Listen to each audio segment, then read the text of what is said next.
Jenna Pecor here with My Generosity Estate Sales. I provide estate sale liquidation services for people in and around Grand Prairie, Texas, and North Texas. And I've been doing that since 2015.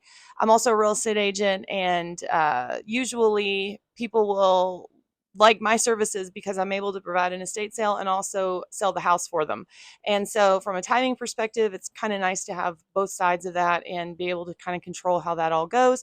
So, that's what I've been doing. And kind of stumbled into this, but I've been really, really enjoying taking care of families at this point. I don't even know how many that I've done, so many, quite a few.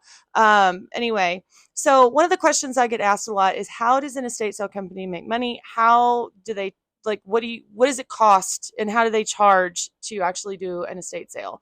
So I'll kind of tell you how I do it, and this is pretty standard in the industry, I would say. There is a fee, a percentage fee that comes out of the proceeds of the sale of the house. So I don't charge anything up front. There's not like a deposit or anything like that, at least for me. But I do take so, but I we discuss at the very beginning. I have a contract that we go through, and depending on the how much that I charge, the percentage depends on how big the house is, how much stuff is inside, how much is going to be required of me to unpack. If a lot of things are in boxes, or is there anything in attics? Is there anything that's like, how difficult is the house to navigate inside of, and where is all the stuff located? All that's going to take time and energy, and so that's kind of how I decide how much it's going to cost for my the effort that I'm going to put in. And usually it's anywhere between 35 to 45%. Some places might charge 50%.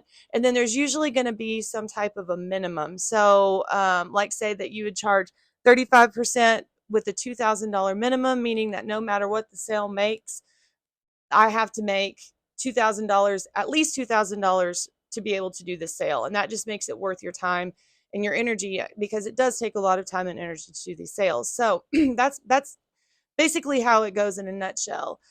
So what are you paying an estate sale company for? What are all the different things? Well, it's not just the physical labor, although that is a big, huge part of it. But you're paying the people that want to do an estate sale. You're paying them, number one, to do something that you physically can't or don't have time to do or just don't want to do. So all that bending down, moving around, moving things, getting things organized, it is very laborious, and you are paying for someone to do that. Second thing that you're paying them for is their expertise and knowledge about how to price items, because most people wouldn't even know where to start. You've had a garage sale, and that's kind of the mentality you're coming from. If you're just a person that's never done anything like that, so you're basically pricing it to get it gone. And so you'll look at some, $100 plate and price it at $2 because you just want it out of your house. Well, as an estate sale company, we have come across all kinds of different types of items. And we're paying attention to how much things are getting sold for online. And so you're paying somebody for their expertise to price things at a price where you will be able to sell it, but you'll still be able to make some kind of money. It is not a garage sale, it is an estate sale. And so the things that we're going to sell are not just going to be junk. It's going to be stuff that is good stuff, and that people will pay money for, but we also want it to be gone at the end of the sale. That's the point of the sale, is to get it gone. So a third thing that you are using an estate sale provider to do is to kind of control the people that are in the house. Make sure that when you're doing the estate sale, the estate sale company is the one doing the negotiating with people. They're the ones that are making sure people aren't going into rooms that they shouldn't be going into, that things aren't just walking out, like being stolen.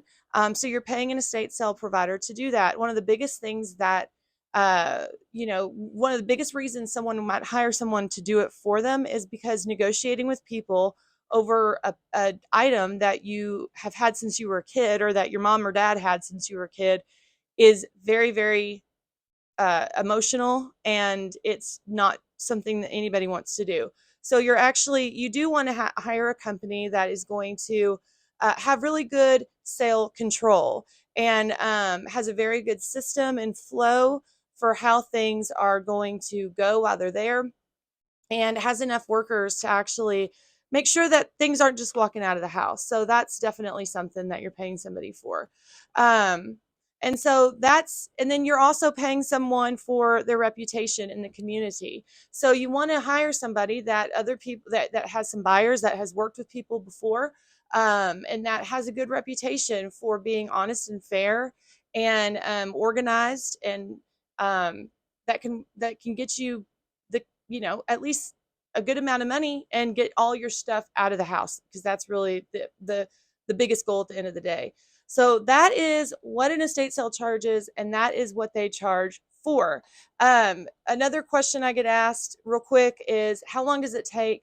Like, how long should you give yourself to actually do an estate sale? How long does it take?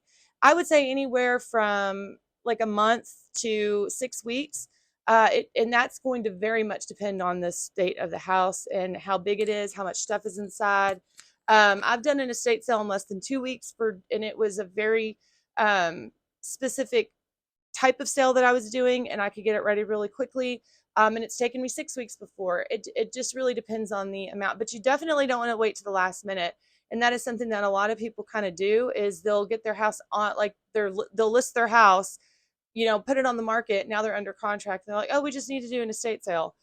And that it doesn't work that way. So we are booking right now for basically to have a sale at the end of May, beginning of June.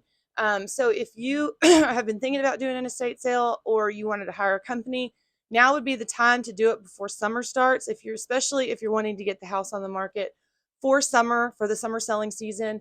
And I'd love to talk to you about that. You can find all my details and contact notes in the description below. And if you would like to see more of this kind of content, like and subscribe to my YouTube channel. And I will be talking more about how does hiring estate sales work, and different kinds of things that you should know as a consumer of an estate sale. So I'd love to be able to provide you more information. And so if you subscribe to my channel, then all the videos will pop up so that you won't miss anything. But definitely like it, and leave a comment. Or what are some things that you had, or some questions that you had about estate sales? What are some topics that you'd like for me to cover, that maybe you just were curious about, or that you haven't heard from other places? Let me know. I'd love to hear from you. So okay, have a good day. Bye.